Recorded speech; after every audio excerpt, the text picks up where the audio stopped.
नमस्कार, जय हिंद। कैसे हैं आप सब? आई होप आप सभी अच्छे हैं और आप सबों की प्रिपरेशन बहुत अच्छे तरीके से हो रही है। इस वीडियो में 30 अप्रैल 2025 से संबंधित करंट अफेयर्स के प्रश्नों को आप देखेंगे, जिसमें बिहार राष्ट्रीय अंतर्राष्ट्रीय तीनों घटनाओं का संग्रह होगा और तमाम जानकारी यहाँ पर हमेशा की तरह मैं आपको विस्तृत तौर पर देने वाला हूँ। तो पूरे वीडियो को आप सभी को ध्यानपूर्वक देखना है। सेशन की शुरुआत करें उससे पहले बता दूं, जितने भी अभ्यर्थी पहली बार इस सीरीज से जुड़े हैं, आपको ध्यान रखना है कि यह सीरीज बिहार के प्रतियोगी परीक्षाओं पर केंद्रित है। रेगुलर बेसिस पर यहाँ पर अपनी तैयारी को आप बेहतर बना सकते हैं।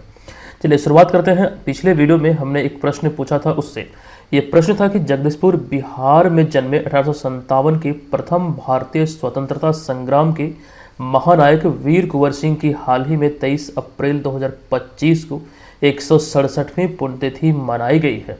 बताएं कि 1857 के विद्रोह के दौरान किस अंग्रेज अधिकारी ने उन्हें मिलने के लिए पटना आमंत्रित किया था। हालांकि वो नहीं गए थे और ये प्रश्न हमने आपको बताया था कि बीपीएससी एग्जाम में पूछा हुआ है। अच्छा, इसका राइट आंसर था विकल्प नंबर सी, यानी कि विलियम टेलर। इस प्रश्न का राइट आंसर हो जाएगा। अच्छा, यहाँ पर पहले प्रश्न पे जाने से पहले एक महत्वपूर्ण जानकारी आप सभी को दे दूं। दरअसल अभी अप्रैल महीना समाप्त हो रहा है, ऐसे में पूरे महीने भर का यानी कि अप्रैल 2025 में जितने भी क्लासेस हमने लिए हैं, जो महत्वपूर्ण प्रश्नों का संग्रह आपने यहाँ पर देखा है, वो सभी हूबहू विथ इमेज एकदम डिटेल में हमने इस बुक में ई बुक में संग्रह किया है, जो कि आप हमारे एप्लीकेशन से डाउनलोड कर सकते हैं। अच्छा, जो लोग ऑलरेडी कोई कोर्स लिए हुए हैं, करंट अफेयर्स का प्लान अगर उसमें इंक्लूडेड है, तो मंथली करंट अफेयर्स 2025 के तहत जाकर ये अप्रैल 2025 का जो पीडीएफ है, मंथली पीडीएफ, जो हालांकि हम आपको देते हैं पिछले 2022 से, तो आप वहां से जाके ये डाउनलोड कर सकते हैं। अच्छा, एक बात का ये ध्यान रखिएगा, जिन लोगों को नहीं मालूम है, ये मंथली पीडीएफ जो होता है वो प्रिंटेबल होता है। आप उसे प्रिंट कर सकते हैं, A4 साइज में होता है। एक प्रकार से ये बुक वाली फील आपको देगा, जिस प्रकार से चीज़ें इसमें तैयार होती है। तो आप लोग जरूर इसको डाउनलोड कर लीजिएगा और इसे पढ़िएगा, ताकि रिवीजन भी होता रहे और इससे लंबे समय तक के लिए चीज़ें आपको याद रहे। अब हम चलते हैं आज के इस वीडियो के पहले प्रश्न पे। अच्छा, बीपीएससी एग्जाम को लेकर टेस्ट सीरीज लॉन्च हुई थी। जो लोग अभी तक ज्वाइन नहीं कर पाए हैं, ये अवसर है आपके पास। 30 अप्रैल मध्य रात्रि यानी कि आज ये ऑफर समाप्त हो रही है। इस कूपन कोड को अप्लाई करते हुए आप टेस्ट सीरीज को इस कोर्स के जरिए प्राप्त कर सकते हैं। जो टेस्ट सीरीज आपको इसमें मिलेंगे, कुल 220 टेस्ट होंगे, जिसमें 70 फुल लेंथ होगा और 150 सेक्शनल होंगे, जिसमें कि करंट अफेयर्स का सिलेक्टेड, यानी कि अगर सेक्शनल टेस्ट में देखें, एक तो फुल लेंथ 70 आपको मिलेगा ही, लेकिन सेक्शनल टेस्ट में करंट अफेयर्स का सिलेक्टेड टेस्ट होगा। Bihar special monthly current affairs, Bihar GK, इसके अतिरिक्त history, geography, polity, economics, science आदि, ये सभी का आपको सब्जेक्ट वाइज टेस्ट मिलेगा और ये सभी मिलेगा केवल 199 रुपये में। ये ऑफर आज समाप्त हो रही है। आप लोग जल्दी से इसे ज्वाइन कर लीजिएगा। हजारों लोग यहाँ पर जुड़े हुए हैं, तो इसके माध्यम से आप अपनी तैयारी का घर बैठे सही तरीके से मूल्यांकन कर पाएंगे कि तैयारी का स्तर क्या है। चलिए आते हैं आज के इस वीडियो के पहले प्रश्न पे। देखिए, पहला प्रश्न है कि विश्व बैंक की स्प्रिंग 2025 गरीबी और समानता रिपोर्ट के अनुसार निम्न में से कौन सा राज्य गरीबी रेखा से बाहर आने वाले लोगों में सबसे अधिक 2/3 हिस्से में शामिल है। जो खास करके वैसे राज्यों की बात करें जहां पर मतलब जो लोग गरीबी से बाहर आए हैं, तो 2/3 हिस्सा मतलब जो है, मतलब इन सारे राज्यों का है। वो राज्य एक्चुअली है कौन, उसमें शामिल कौन कौन से हैं इस 2/3 हिस्से में जो गरीबी रेखा से बाहर आए हैं, एक्चुअली यही प्रश्न है। अब यहाँ पर इसका जो राइट आंसर है वो हो जाएगा विकल्प नंबर ए, बी और सी, यानी कि उत्तर प्रदेश, बिहार, महाराष्ट्र, पश्चिम बंगाल व मध्य प्रदेश। ये सभी राज्य इसमें शामिल है जहां पर 2/3 हिस्से से अधिक लोग गरीबी रेखा से बाहर आए हैं। अतः विकल्प नंबर डी इस प्रश्न का राइट आंसर यहां पर हो जाएगा। ये अभी हाल ही में रिपोर्ट आई थी। देखिए, यहाँ पर आपको बता दूं कि हाल ही में विश्व बैंक की स्प्रिंग 2025 गरीबी और समानता रिपोर्ट जारी की गई थी। रिपोर्ट के अनुसार भारत ने पिछले 10 वर्षों में 17 करोड़ से अधिक लोगों को अत्यधिक गरीबी रेखा से सफलतापूर्वक बाहर निकाला है। इस रिपोर्ट में ये कहा गया है। अच्छा, एक बात ये ध्यान रखिएगा, यहाँ पर लिखा गया 171 मिलियन। आई होप आप लोग जानते होंगे, ये एक आसान सा मतलब टर्म है कि जो 1 मिलियन होता है उसमें 10 लाख होते हैं। ये ध्यान रखिएगा, 1 मिलियन बराबर 10 लाख। लाख। अब यहाँ पर आपको बता दूं कि रिपोर्ट के अनुसार गरीबी रेखा से बाहर आने वाले लोगों में सबसे अधिक 2/3 लोग 5 राज्यों से बिलोंग करते हैं, जिनमें कि उत्तर प्रदेश, महाराष्ट्र, बिहार, पश्चिम बंगाल और मध्य प्रदेश इसमें शामिल है। अब आते हैं अगले पॉइंट पे। इसी रिपोर्ट से संबंधित एक और जानकारी इसमें है। तो रिपोर्ट के अनुसार भारत में अत्यधिक गरीबी में कमी व्यापक आधार पर हुई है, जो कि ग्रामीण और शहरी दोनों क्षेत्रों को कवर करती है। और इन दोनों क्षेत्रों को लेकर बाकायदा इस रिपोर्ट में ये आंकड़े हमें देखने को मिलता है कि ग्रामीण क्षेत्रों में अत्यधिक गरीबी, आपको ध्यान रखना है कि 2011-12 में 18.4% थे, जो कि घटकर 22-23 में ये 2.8% रह गई है। इस रिपोर्ट में इसका खंडन किया गया है। साथ ही इसी अवधि में, यहाँ पर अवधि की बात करें तो यहाँ पर 2011-12 से 2022-23 की अवधि की बात हो रही है। तो इस अवधि में शहरों में 10.7% से घटकर ये 1.1% रह गई। इसके अलावा यहाँ पर एक तुलना भी किया गया है कि ग्रामीण शहरी गरीबी का जो अंतर है ये 7.7% अंक से घटकर अब महज 1.7 अंक रह गया, या फिर 1.7% अंक रह गया है, जो कि 11-12 और 22-23 के बीच 16% की वार्षिक गिरावट के दर को, यानी इस रेट को दर्शाता है। ये चीज़ें यहाँ पर ध्यान रखना है। अच्छा, गरीबी का जन्म कैसे होता है? वो होता है बेरोजगारी से। अच्छा, बेरोजगारी को लेकर एक रिपोर्ट आई थी, हमने आपको जानकारी दिया था, विस्तृत तौर पर आपको बतलाया था। वहाँ पर एक चौंकाने वाला डेटा आपके बीच हमने रखा था। रिपोर्ट में कहा गया था कि पढ़े लिखे बेरोजगारों की संख्या भारत में अधिक है। अच्छा, उनमें भी जो पढ़े लिखे ग्रेजुएट हैं उसकी संख्या अधिक है। अच्छा, इसीलिए यह तस्वीर यहाँ पर हमने आपके समक्ष लगाया है। एक कोट पहने हुए, सूट पहने हुए एक शख्स अपने माथे पे हाथ रखे हुए हैं जॉब की तलाश में। ये इस तस्वीर से इंगित होता है। हमने आपको बाकायदा उस रिपोर्ट के बारे में जो बतलाया था कि पढ़े लिखे बेरोजगारों की संख्या मौजूदा समय में भारत में बहुत ज़्यादा अधिक है। फिलहाल इतनी जानकारी यहाँ पर हमें मिलती है। अब चलते हैं अगले प्रश्न पे। देखिए, दूसरा प्रश्न है कि केंद्रीय खाद्य प्रसंस्करण उद्योग मंत्री निम्न में से कौन है जिनके द्वारा खाद्य प्रसंस्करण क्षेत्र में नए विचारों को बढ़ावा देने के लिए सुफलाम कार्यक्रम के दूसरे संस्करण का उद्घाटन किया गया है? तो राइट आंसर हो जाएगा विकल्प नंबर ए, यानी कि चिराग पासवान, जो कि बिहार के रहने वाले हैं। अच्छा, ये प्रश्न बहुत इंपॉर्टेंट है। कुछ डिटेल जानकारी अभी जो हम आपको बतलाएंगे उसको एकदम बारीकी से समझिएगा, ध्यान रखिएगा। तो विकल्प नंबर ए इस प्रश्न का राइट है। देखिए, यहाँ पर राष्ट्रीय खाद्य प्रौद्योगिकी उद्यमिता और निबंधन संस्थान यानी कि निप्टम ने हाल ही में 25-26 अप्रैल 2025 को कुंडली सोनीपत में एक जगह है हरियाणा में, यहीं पर स्थित अपने परिसर में सुफलाम कार्यक्रम की मेजबानी किया है। ये ध्यान रखेंगे। अच्छा, यहाँ पर आपको बता दूं यह इसका यानी इस कार्यक्रम का दूसरा संस्करण है, जिसका उद्घाटन केंद्रीय खाद्य प्रसंस्करण उद्योग मंत्री चिराग पासवान के द्वारा किया गया, जैसा आप यहाँ पर तस्वीर में देख रहे हैं। अच्छा, इस वर्ष का जो ये सम्मेलन था या फिर जो कार्यक्रम था, ये आत्मनिर्भर भारत पर, यानी इस विषय पर अर्थात इस थीम पर आधारित था। इंपॉर्टेंट पॉइंट है। इसका आयोजन का उद्देश्य की बात करें तो खाद्य प्रसंस्करण में नवाचार यानी कि इनोवेशंस, उद्यमशीलता को बढ़ावा देकर इस क्षेत्र को मजबूती प्रदान करना या फिर मजबूत करना, ये इसका मूल उद्देश्य है। साथ ही आपको ये भी ध्यान रखना है, इस 2 दिवसीय कार्यक्रम में स्टार्टअप को सशक्त बनाने, ज्ञान साझा करने की सुविधा प्रदान करने, साथ साथ नेटवर्किंग के अवसर पैदा करने के विकल्पों आदि पर यहाँ पर विस्तार से चर्चा किया गया। तो ये सुफलाम कार्यक्रम को लेकर ये तमाम बातें ध्यान रखना कि ये दूसरा कार्यक्रम था, दूसरा सम्मेलन था जो यहाँ पर आयोजित हुआ है सोनीपत हरियाणा में। तो फिलहाल इतनी बातें इस प्रश्न से रिलेटेड है। अच्छा, एक जानकारी और मैं आपको दे दूँ, इसका पिछला जो संस्करण आयोजित हुआ था, इसका पिछला संस्करण पहला संस्करण था जो कि 13 से 14 फरवरी 2024 को ये नई दिल्ली में आयोजित हुआ था, यानी कि ये इसका इनॉग्रल एडिशन था। तो फिलहाल यहाँ पर इतनी बातें समझने योग्य है। अच्छा, यहाँ पर चूंकि बात हम कर रहे थे चिराग पासवान की, एक रिपोर्ट अभी हाल ही में आई थी। आइए उस रिपोर्ट को लेकर कुछ जो महत्वपूर्ण जानकारी है जो खास करके अभी आई थी उसको देख लेते हैं। हालांकि हमने ये जानकारी ऑलरेडी आपको दिया है, एक प्रकार से रिवीजन यहाँ पर पुनः हो जाएगा, उसे देख लेते हैं। देखिए, दैनिक अखबार इंडियन एक्सप्रेस ने हाल ही में देश के 100 सबसे प्रभावशाली लोगों की सूची जारी की थी। अच्छा, इस सूची के अनुसार अगर हम देखें तो बिहार के मुख्यमंत्री नीतीश कुमार यहाँ पर इस 100 सबसे प्रभावशाली लोगों की सूची में 21वें स्थान पर रखे गए थे, यानी कि यहाँ पर इनको 21वां स्थान मिला था। हालांकि वे पिछले साल इसमें 24वें स्थान पर थे। अच्छा, इस सूची में प्रथम स्थान पर नरेंद्र मोदी है, गृह मंत्री अमित शाह दूसरे, विदेश मंत्री एस जयशंकर तीसरे और आरएसएस प्रमुख मोहन भागवत चौथे स्थान पर, जबकि वित्त मंत्री निर्मला सीतारमण 5वें और राहुल गांधी इसमें 9वें स्थान पर है। ये तो रही बात यहाँ पर शीर्ष स्थानों को लेकर, लेकिन बिहार के संदर्भ में अगर हम देखें तो बिहार में नीतीश कुमार के अतिरिक्त, अच्छा यहाँ पर एक पॉइंट इसे देखिएगा, इसमें बिहार से केवल 4 नेताओं को इस सूची में जगह मिली है, जिनमें नीतीश कुमार के अतिरिक्त केंद्रीय मंत्री लल्लन सिंह जो कि इसमें 54वें स्थान पर, चिराग पासवान 59वें स्थान पर और नेता प्रतिपक्ष तेजस्वी यादव 86वें स्थान पर इस सूची में रखे गए हैं। यानी चारों को यहाँ पर आप तस्वीर में देख सकते हैं।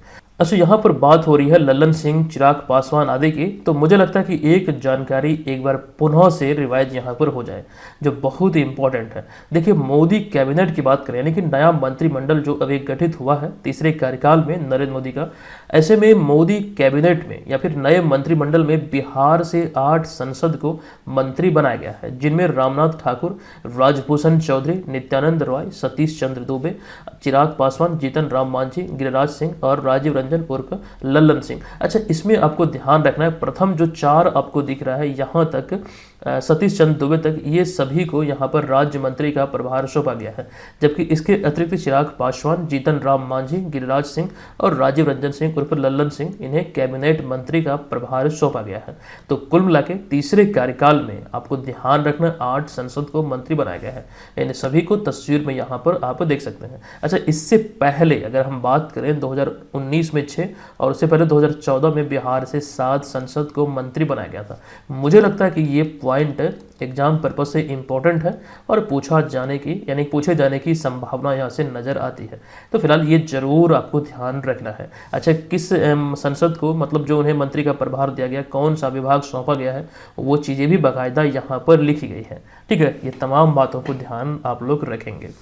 चलिए आते हैं अगले प्रश्न पे। अच्छा, इस तरह की जानकारी हम टेलीग्राम पर, यानी हमारे टीम द्वारा टेलीग्राम पर शेयर की जाती है। आप लोग टेलीग्राम को जरूर ज्वाइन कर लीजिएगा। हमारा चैनल है बीपीएससी मेकर के नाम से, वहाँ पर इस तरह की जानकारी इसी तरह का पेज में, पोस्टर में आपको वहाँ पर देखने को मिलता है। तो होता क्या है कि चीज़ों को जब आप बार बार देखते हैं वो आपके दिमाग से गुजरता है, तो ऐसे में वो लंबे समय तक याद रहता है। छोटी छोटी बातें जब आप बार बार देखेंगे तो वो चीज़ें याद हो जाती है। वही चीज़ें एग्जाम में कई बार होता है क्या कि आपको बहुत हेल्प कर जाती है। तो टेलीग्राम को जरूर ज्वाइन कर लीजिएगा। साथ ही साथ हमारे जो सोशल मीडिया हैंडल है वहां पर भी आप हमें फॉलो कर सकते हैं। आइए आते हैं तीसरे प्रश्न पे। निम्नलिखित में से किस राज्य सरकार ने राज्य के 16 जिलों को हाल ही में मलेरिया मुक्त घोषित किया है? इंपॉर्टेंट प्रश्न है। देखिए, राइट आंसर हो जाएगा विकल्प नंबर बी, यानी कि अरुणाचल प्रदेश। आइए संबंधित तथ्यों को देखते हैं। हाल ही में अरुणाचल प्रदेश के 27 जिलों में से 16 जिलों को मलेरिया मुक्त घोषित किया गया है। तो आप लोग याद रखेंगे, ये अरुणाचल प्रदेश के 16 जिलों को मलेरिया मुक्त घोषित किया गया है।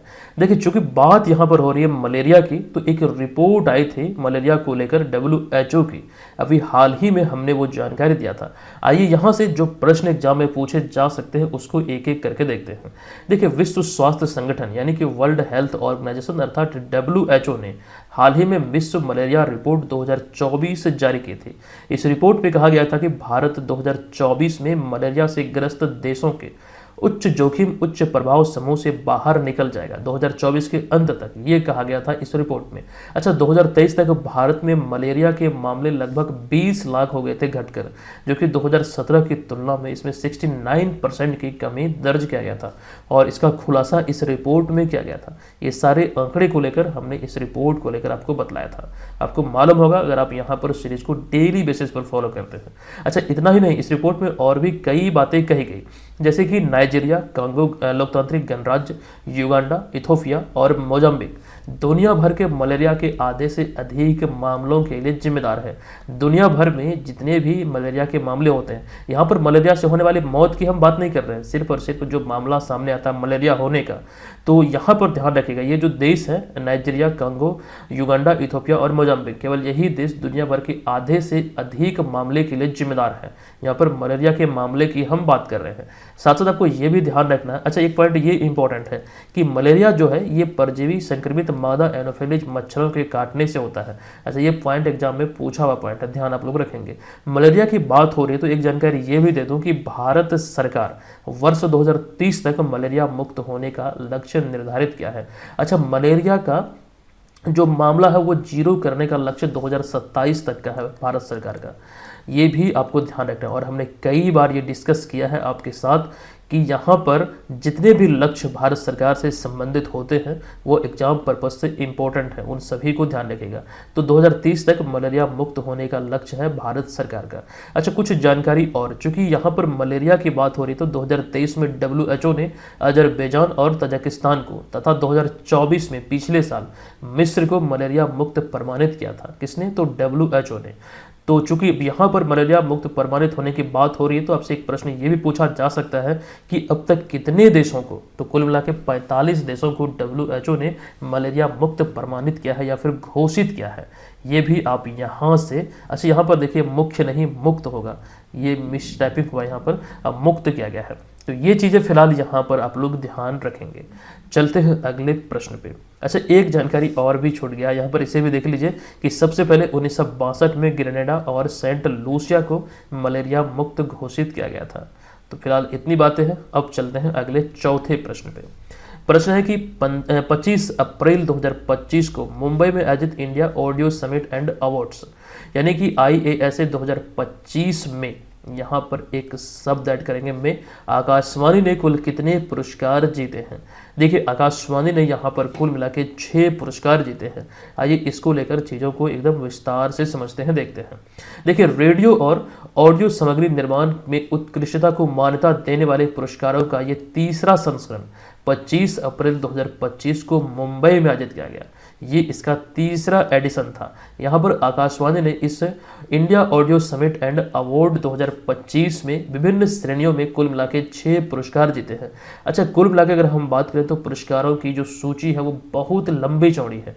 यहाँ पर हम बात करें अगर आकाशवाणी की, तो आकाशवाणी ने विभिन्न श्रेणियों में कुल मिला के 6 पुरस्कार जीते और इन 6 पुरस्कारों में से एक पुरस्कार बहुत इंपॉर्टेंट है और मुझे लगता है कि ये आपके एग्जाम में पूछे जा सकते हैं।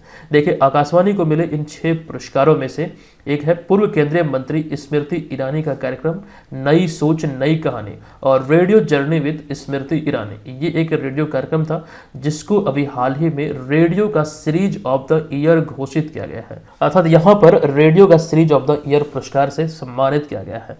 तो ये जरूर आप लोग ध्यान रखेंगे।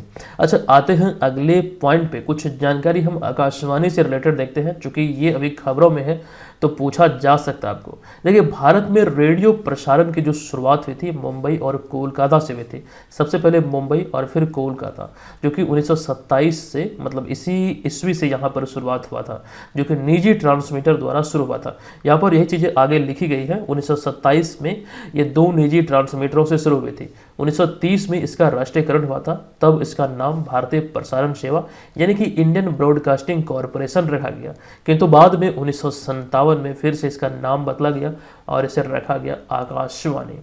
ये आप यहाँ पर ध्यान रखेंगे।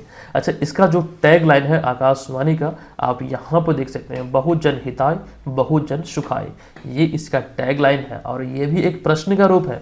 बिल्कुल इग्नोर मत कीजिएगा, पूछा जा सकता है, ठीक है। मैं ये नहीं कह रहा कि नहीं पूछा जाएगा या फिर पूछा जाएगा, लेकिन एग्जाम पर्पज से जरूर आपको इसे इंपॉर्टेंट मानना है, क्योंकि अगर पूछ लिया जाए तो आपको वहाँ पर तकलीफ नहीं होगा, एकदम अफसोस नहीं होगा।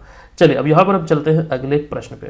चलिए आते हैं अगले 5वें प्रश्न पे। हैनले एंड पार्टनर्स द्वारा हालिया जारी की गई न्यू वर्ल्ड वेल्थ रिपोर्ट 2025 के अनुसार निम्नलिखित में से कौन दुनिया का सबसे महंगा शहर बना है? ये शहर है मोनाको, अतः विकल्प नंबर ए इस प्रश्न का राइट आंसर हो जाएगा।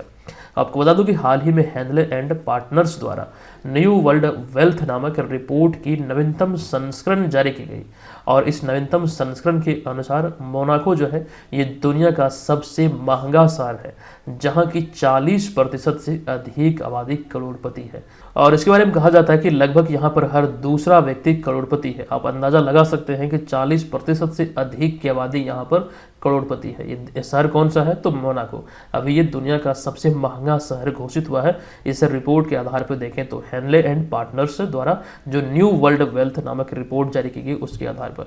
अच्छा, यहाँ पर मैं आपको जानकारी देता हूँ कि उसके बाद दूसरे स्थान पर जो शहर है ये न्यूयॉर्क है, अमेरिका का शहर। फिर हांगकांग तीसरे स्थान पर, लंदन चौथे स्थान पर है। अच्छा, टॉप 10 की सूची में अमेरिका के 4 शहर शामिल हैं, न्यूयॉर्क, पाम बीच, मियामी और लॉस एंजल्स।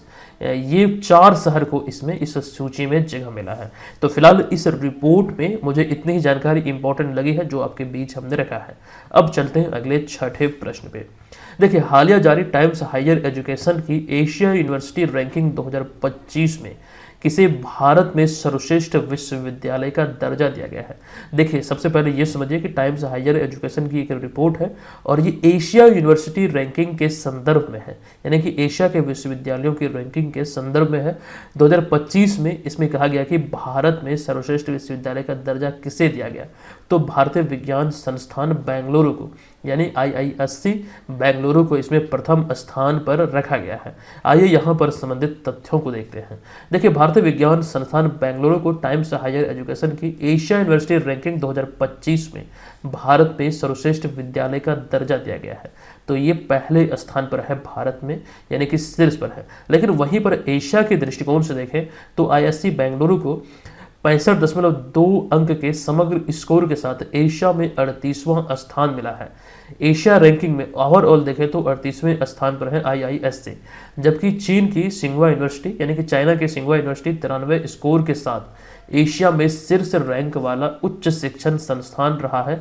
ये आप ध्यान रखेंगे, ये पूरे एशिया में अव्वल रहा है, शीर्ष स्थान पर रहा है। अच्छा, सिंघुआ यूनिवर्सिटी 2024 में भी शीर्ष रैंक करने वाली एशियाई यूनिवर्सिटी थी। इस बार भी ये टॉप पर रही है, अगले साल 2025 में, यानी कि इस बार। अब यहाँ पर ध्यान दीजिएगा, टाइम्स हायर एजुकेशन की एशिया यूनिवर्सिटी रैंकिंग 2025 में एशिया के 35 देशों और क्षेत्रों के 853 विश्वविद्यालयों को स्थान दिया गया। अच्छा, इन विश्वविद्यालयों को अनुसंधान, गुणवत्ता, उद्योग, अनुसंधान वातावरण, शिक्षण और अंतर्राष्ट्रीय दृष्टिकोण जैसे 18 प्रदर्शन संकेतकों के आधार पर रैंकिंग दी जाती है। ये 18 पैमाना है जिसके आधार पर ये आकलन होता है, तब जाके ये रैंकिंग प्रदान की जाती है। अच्छा, यहाँ पर अगर हम बात करें भारतीय यूनिवर्सिटी की इस रैंकिंग के संदर्भ में, तो ये भी आपके लिए बहुत इंपॉर्टेंट हो जाती है। देखिए, सबसे पहले यहाँ पर जो टॉप 5 जो रैंकिंग है वो आपके बीच हमने रखा है, क्रमशः 1, 2, 3, 4 और 5। इसमें कौन कौन है, तो IISc बेंगलुरु, अन्ना विश्वविद्यालय चेन्नई, IIT इंदौर, महात्मा गांधी विश्वविद्यालय केरला, सोलूनी विश्वविद्यालय हिमाचल प्रदेश। साथ ही ब्रैकेट में हमने यहाँ पर लिखा है इसका एशिया में रैंक क्या है, ये चीज़ें भी इंपॉर्टेंट हो जाती है। अच्छा, बाकायदा यहाँ से कई प्रकार के प्रश्न अराइज हो सकते हैं। फॉर एग्जाम्पल, यहाँ पर आपसे पूछा जा सकता है इस रैंकिंग में टॉप 100 में अगर हम बात करें तो भारत का कितना विश्वविद्यालय है, तो केवल एक है, ये वाला 38वां रैंक। उसके बाद तो 111 आ जाता है, फिर 31, फिर 40, फिर 146। तो ये चीज़ें यहाँ पर आपको ध्यान रखना है। अब चलते हैं अगले प्रश्न पे। देखिए, हालिया जारी स्टैनफोर्ड AI इंडेक्स 2025 के अनुसार कौन सा देश AI निवेश के मामले में शीर्ष पर रहा है। देखिए, इस प्रश्न के राइट आंसर की बात करें तो अमेरिका इसमें पहले स्थान पर है AI निवेश के मामले में। आपको बता दूं कि स्टैनफोर्ड AI इंडेक्स 2025 के अनुसार AI निवेश के मामले में अमेरिका शीर्ष स्थान पर है। हालांकि अमेरिका के बाद इस मामले में चाइना, फिर उसके बाद तीसरे स्थान पर यूनाइटेड किंगडम है। हालांकि AI निवेश के मामले में भारत मौजूदा समय में 7वें स्थान पर है। ये भी एक बड़ी खासकर की उपलब्धि है कि भारत 7वें स्थान पर पहुंच चुका है और ये बहुत तेजी से बढ़ेगा। और देखिएगा, ध्यान रखिएगा, आने वाले समय में भारत भी ये पहले, दूसरे, तीसरे, चौथे स्थान तक जरूर कोई ना कोई स्थान को कायम करेगा। फिलहाल फिलहाल इस समय अमेरिका बहुत आगे है, फिर चाइना है, फिर यूनाइटेड किंगडम है। अब यहाँ पर देखिएगा कंप्लीट वो सूची आपके बीच हमने रखा है, America, China, United kingdom, Canada, Israel, Germany और उसके बाद है अपना भारत। ठीक है, और ये बहुत तेज़ी से ग्रो कर रहा है और बहुत जल्द इसमें हमें ये उच्च रैंक देखने को मिल सकता है, क्योंकि अभी एआई की दुनिया है और बहुत सारे इनोवेशंस हो रहे हैं और बहुत सारी चीज़ें एआई से संचालित हो रही है। तमाम बातों को ध्यान रखेगा, एआई को लेकर भी बहुत सारे प्रश्न हमने आपको बतलाए हैं और वो चीज़ें आपको रिवीजन के माध्यम से ही याद रहेगा। जब तक रिवीजन नहीं देंगे आपको मालूम नहीं चलेगा। अच्छा, हमारा काम ही है चीज़ों को एकत्र करना, आपके बीच रखना, तो हमें मालूम है क्या क्या चीज़ें हमने पढ़ाया और कब कब पढ़ाया है। हालांकि एआई के इस दौर में निजी कंपनियां भी सामने आ रही, साथ ही साथ सरकार भी इसमें काफ़ी अहम रोल प्ले कर रहा है। खास करके अभी मौजूदा समय की बात करें तो मौजूदा समय में अगर हम देखें नरेंद्र मोदी की सरकार है और नरेंद्र मोदी से जुड़ी हुई कुछ बेसिक सी जानकारी जो मुझे लगता है इंपॉर्टेंट है वो यहाँ पर आपके बीच हमने रखा है। टाइम निकाल के इसे जरूर एकदम वीडियो को पॉज करके ये 2-3 पॉइंट है, इसे जरूर एकदम पढ़ लीजिए, रिविजन हो जाएगा। हम चलते हैं अगले प्रश्न पे। ये प्रश्न है कि निम्नलिखित में से किस भारतीय को फ्रांसीसी नागरिक सम्मान officer of the order of arts and letters से सम्मानित किया गया है। देखिए, इनका नाम है पायल कपाड़िया, यानी कि विकल्प नंबर सी इस प्रश्न का राइट आंसर हो जाएगा। आप यहाँ पर इन्हें तस्वीर में देख सकते हैं। पायल कपाड़िया एक भारतीय फिल्म निर्माता है। हाल ही में फ्रांसीसी सरकार द्वारा प्रतिष्ठित officer of the order of arts and letters पुरस्कार से इन्हें सम्मानित किया गया है। अच्छा, पायल कपाड़िया के बारे में कुछ जानकारी हम यहाँ पर आपको देंगे। उससे पहले आपको बता दूं ये सम्मान जो इन्हें मिला है उनके सिनेमा में उनके असाधारण योगदान के लिए एक महत्वपूर्ण सम्मान के रूप में यह पुरस्कार उन्हें प्रदान किया गया है। अब यहाँ पर आगे कुछ पॉइंट इनसे संबंधित है कि वर्ष 2021 में उन्होंने अपनी पहली feature film a night of knowing nothing के लिए 74वें कांस फिल्म महोत्सव में सर्वश्रेष्ठ वृत्त चित्र फिल्म के लिए गोल्डन आई पुरस्कार हासिल किया था, जो कि अभी ये इस पुरस्कार की वजह से खबरों में है। आपसे पूछा जा सकता है कि पायल कपाड़िया को कांस फिल्म महोत्सव में ये गोल्डन आई पुरस्कार किस वर्ष मिला था या फिर कौन से पुरस्कार समारोह में। तो 74वें कांस फिल्म फेस्टिवल में जो 2021 में आयोजित हुआ था, ये किसके लिए मिला था? तो उनकी पहली feature film a night of knowing nothing के लिए। अच्छा, पिछले साल 77वीं कांस फिल्म महोत्सव 2024 में उन्होंने अपनी fiction feature debut all we imagine as light के लिए ग्रैंड प्रिक्स अवार्ड जीता था। ये आप यहाँ पर ध्यान रखेंगे, all we imagine as light के लिए ग्रैंड प्रिक्स अवार्ड से इन्हें सम्मानित किया गया था। हालांकि यहाँ पर आपको ध्यान रखना है कि इसे गोल्डन पाम अवार्ड के लिए भी नॉमिनेशन मिला था, लेकिन वो चूक गई। अच्छा, यहीं पर एक पॉइंट अराइज हो जाता है, हालांकि हमने बतलाया भी था जब इसके लेकर जानकारी हम दे रहे थे। तो अब तक कुल मिला के 8 भारतीय फिल्मों को पाम डी ओ की ओर से यानी कि इस पुरस्कार की ओर से गोल्डन पाम अवार्ड के लिए नॉमिनेशन मिला है, किंतु अब तक कोई भी विजेता नहीं बन सका है। तो ये चीज़ें एकदम थोड़ा डीप में जाके आपको ध्यान रखना पड़ेगा। तो फिलहाल इस प्रश्न से इतनी जानकारी हमें मिल जाती है। आते हैं अगले प्रश्न पे। हाल ही में खबरों में रहा हुबली हवाई अड्डा किस राज्य में स्थित है, जिसे कि ग्रीन एयरपोर्ट से रिकॉग्निशन 2025 के तहत सर्वोच्च सम्मान प्लेटिनम रिकॉग्निशन से सम्मानित किया गया है? देखिए, इसका राइट आंसर है, बात यहाँ पर हो रही है हुबली हवाई अड्डा की, तो ये कहाँ पर है? यह है कर्नाटक में, मतलब विकल्प नंबर डी इस प्रश्न का राइट आंसर है। अच्छा, ये जो अभी सम्मानित हुआ इसी वजह से ये अभी खबरों का विषय है। बस इतनी ही जानकारी यहाँ पर है। चलते हैं अगले 10वें प्रश्न पे। निम्नलिखित में से किन्हें हाल ही में रिलायंस इंडस्ट्रीज लिमिटेड के या फिर इसमें कार्यकारी निदेशक के रूप में नियुक्त किया गया है? तो राइट आंसर है विकल्प नंबर बी, अनंत अंबानी। आपको बता दूं कि अनंत अंबानी को हाल ही में रिलायंस इंडस्ट्रीज लिमिटेड में कार्यकारी निदेशक के रूप में नियुक्त किया गया है। आप यहाँ पर तस्वीर में देख सकते हैं, उनकी नियुक्ति दरअसल 1 मई 2025 से अगले 5 वर्ष के लिए प्रभावी होगी। अच्छा, कुछ जानकारी और देखिए, अगर हम बात करें अनंत अंबानी की, तो अनंत अंबानी उद्योगपति मुकेश अंबानी के सबसे छोटे बेटे हैं और उन्होंने ब्राउन यूनिवर्सिटी अमेरिका से स्नातक की पढ़ाई की है। हालांकि उतना इंपॉर्टेंट नहीं है, बस यहाँ पर अनंत अंबानी का संबंध किस परिवार से है, हालांकि आप लोग जानते भी होंगे, लेकिन ये जरूर ध्यान आपको रखना पड़ेगा जो लोग नहीं जानते हैं। मुझे नहीं लगता कि शायद कोई भी नहीं जानता, लगभग सब जानते हैं कि मुकेश अंबानी के छोटे बेटे हैं। अच्छा, यहाँ पर एक पॉइंट ये इंपॉर्टेंट हमें नजर आता है कि वे अंबानी परिवार की इस पीढ़ी के पहले सदस्य होंगे जो मूल कंपनी में कार्यकारी भूमिका निभाएंगे, मतलब कार्यकारी निदेशक की भूमिका संभालेंगे। ये इंपॉर्टेंट हो जाता है। हालांकि वो मौजूदा समय में कंपनी में गैर कार्यकारी निदेशक के रूप में कार्यरत हैं। तो ये चीज़ें फिलहाल इस प्रश्न में खास करके 2-3 पॉइंट ही इंपॉर्टेंट है, लेकिन फिर भी ये तमाम बातों को आपको ध्यान रखना है। आते हैं अगले 10वें के बाद 11वें नंबर प्रश्न पे। देखिए, हाल ही में 28 अप्रैल 2025 को भारत सरकार ने किस देश के साथ 26 राफेल मरीन फाइटर जेट खरीदे जाने को लेकर एक समझौता किया है? तो ये समझौता हुआ है विकल्प नंबर बी, यानी कि रशिया के साथ। देखिए, विकल्प नंबर बी यहाँ पर इसका राइट आंसर हो जाएगा। भारत सरकार ने हाल ही में 28 अप्रैल 2025 को फ्रांस के साथ लगभग 7.4 बिलियन डॉलर की सरकारी स्तर की समझौते पर हस्ताक्षर किया है। और ये समझौता किसके साथ किया गया है? तो जो भारत का भरोसेमंद जो साथी है, जो देश है, वो रशिया के साथ हुआ है। अब यहाँ पर यही चीज़ को हमने लिखा है कि इस समझौते के तहत भारतीय नौसेना के लिए 26 राफेल मरीन फाइटर जेट खरीदे जाएंगे, जिससे भारत की समुद्र में भी क्षमता जो है वो बढ़ेगी और समुद्र में भारत का जो दबदबा है वो पहले की तुलना में अधिक होगा। तो 26 राफेल मरीन फाइटर जेट खरीदे जाएंगे, जिसमें कि 22 जो होंगे ये सिंगल सीट राफेल एम लड़ाकू विमान होंगे तथा 4 ट्विन सीटर होंगे। ये चीज़ें ध्यान रखिएगा। कुल जो समझौता हुआ ये 26 राफेल मरीन फाइटर जेट को खरीदे जाने को लेकर हुआ है। अच्छा, राफेल विमान को लेकर बहुत सारी जानकारी पहले भी आपको दिया गया है। राफेल विमान जो भारत को दिया जाता है, मतलब भारत को देती है, वो रशिया द्वारा प्रदान किया जाता है। तो यही संदर्भ में ये समझौता हुआ, ये चीज़ें ध्यान रखेंगे। चलते अगले 12वें नंबर प्रश्न पे। निम्नलिखित में से किस देश ने हाल ही में अपना सेनझोउ 20 मिशन लॉन्च किया है? तो ये चाइना ने लॉन्च किया है। अब ये मिशन है क्या, ये समझिए। देखिए, सेनझोउ यह मिशन जो चीन की 6 माही प्रक्रिया का एक हिस्सा है। दरअसल इसके तहत चाइना प्रत्येक 6 महीने में 3 अंतरिक्ष यात्रियों को तियानगोंग अंतरिक्ष स्टेशन पर भेजता है। अच्छा, ये तियानगोंग अंतरिक्ष स्टेशन क्या है, वो भी चीज़ें अभी हम डिस्कस करेंगे। फिलहाल सेनझोउ जो मिशन है या फिर ये जो पहल है, इसका ये 20वां एडिशन है आई थिंक, इसीलिए यहाँ पर 20 लिखा गया है। और ये 6 माही प्रक्रिया है, एक प्रकार से 6 महीने का मिशन होता है और प्रत्येक 6 महीने पर 3 अंतरिक्ष यात्री को यहाँ पर इस अंतरिक्ष स्टेशन पर भेजा जाता है। और इसी के तहत ये सेनझोउ 20 मिशन को लॉन्च किया गया है। एक ही समझिएगा कि हाल ही में 24 अप्रैल 2024 को चाइना ने, अच्छा वही चीज़ यहाँ पर लिखा गया कि ये इस तिथि को लॉन्च किया गया 24 अप्रैल 2024 को, जिसके माध्यम से 3 अंतरिक्ष यात्रियों को या फिर 3 यात्रियों को अंतरिक्ष में भेजा गया।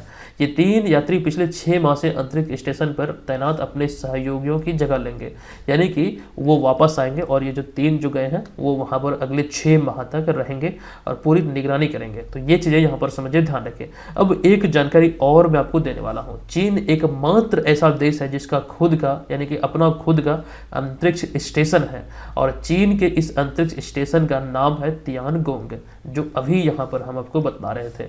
चीन एकमात्र दुनिया का ऐसा देश है जिसका खुद का अंतरिक्ष स्टेशन है, जिसका नाम है तियानगोंग। हालांकि अगर वहीं पर दूसरी ओर हम बात करें अंतर्राष्ट्रीय अंतरिक्ष स्टेशन की, जहां पर कई देशों की सहभागिता है या फिर कई देशों की ये संयुक्त परियोजना है, जिसमें Russia, America, France, Britain, Germany, Japan और भारत जैसे कई देश शामिल हैं। तो ये संयुक्त प्रकार की एक प्रकार की परियोजना है। लेकिन इसके विपरीत ये ध्यान रखना है कि चाइना एकमात्र देश है जिसका खुद का अंतरिक्ष स्टेशन है। ठीक है, फिलहाल इस वीडियो में इतनी जानकारी मिलती है। हम चलते हैं आज के इस वीडियो के प्रश्न की ओर कि पहलगाम आतंकी हमले के बाद भारत का पाकिस्तान के साथ बढ़ते तनाव के कारण भारत सरकार द्वारा कौन सा सैन्य अभ्यास आयोजित किया गया है? ये आपको कमेंट बॉक्स में हमें बताना है, इसका राइट आंसर क्या होगा। अच्छा, जो जानकारी हम आपको टेस्ट सीरीज को लेकर दे रहे थे, बीपीएससी का टेस्ट सीरीज लॉन्च हो चुका है, आप लोग ज्वाइन कर सकते हैं। एक नॉमिनल सा चार्ज पर ज्वाइन करेंगे आप इस कूपन कोड के जरिए। ध्यान रखेंगे 30 अप्रैल को ये समाप्त हो रहा है, यानी कि आज मध्यरात्रि ये ऑफर संपन्न हो जाएगा। आप लोग जरूर ज्वाइन कर लीजिएगा। महज 199 रुपये में एक नॉमिनल सा चार्ज पर हम आपको तमाम चीज़ें देंगे। इसी में आपका टेस्ट सीरीज के अतिरिक्त करेंट अफेयर्स का कोर्स भी इंक्लूडेड होगा। तमाम चीज़ें आपको इसमें मिल जाएगी एक नाम मात्र की फी पर। आपको ये वाला कोर्स बाय करना है, तब जाके आपको तमाम चीज़ें मिलेगी। इसमें टेस्ट सीरीज के अतिरिक्त सभी नोट्स जो हमारा आता है वो तमाम चीज़ें आपको मिल जाएगा। हम मिलते हैं आपसे नेक्स्ट वीडियो में, तब तक के लिए धन्यवाद। जय हिंद।